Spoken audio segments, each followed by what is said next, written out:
প্রিয় দর্শক, আসসালামু আলাইকুম। প্রীতি ও শুভেচ্ছা নিয়ে শুরু করছি দর্শক। আজকে আমাদের এক নতুন প্রতিবেদন। তো দর্শক, আজকে তুলে ধরবো এমন এক অসহায় এক মেয়ের গল্প।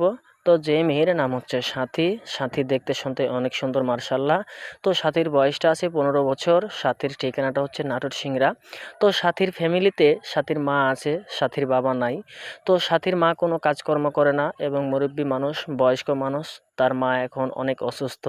তো সাথী লেখাপড়া করে এবং লেখাপড়া করে তার সংসার অনেক অভাবী এবং সাথীর মায়ের ওষুধ পানি এবং জোগাড় করতে পারছে না।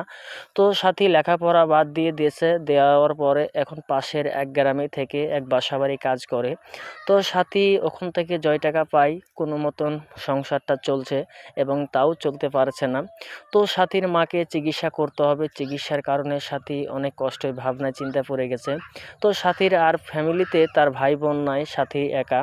তো সাথী বলছে, যদি আমার মায়ের দায়িত্ব এবং আমার দায়িত্ব কোনো ছেলে যদি নিতে পারে এবং আমার মাকে সহযোগিতা করে এবং আমাকে করে, তো আমি ওরকম যদি একটি ভালো ছেলে পাই তাহলে আমি সংসার করতে চাই।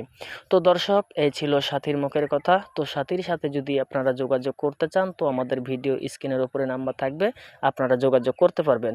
তো দর্শক, প্রেম ভালোবাসা আপনাদের ব্যাপার। তে আসেন আমরা দেশের সেবা করি, 5 ওয়াক্ত নামাজ পড়ি। আসসালামু আলাইকুম।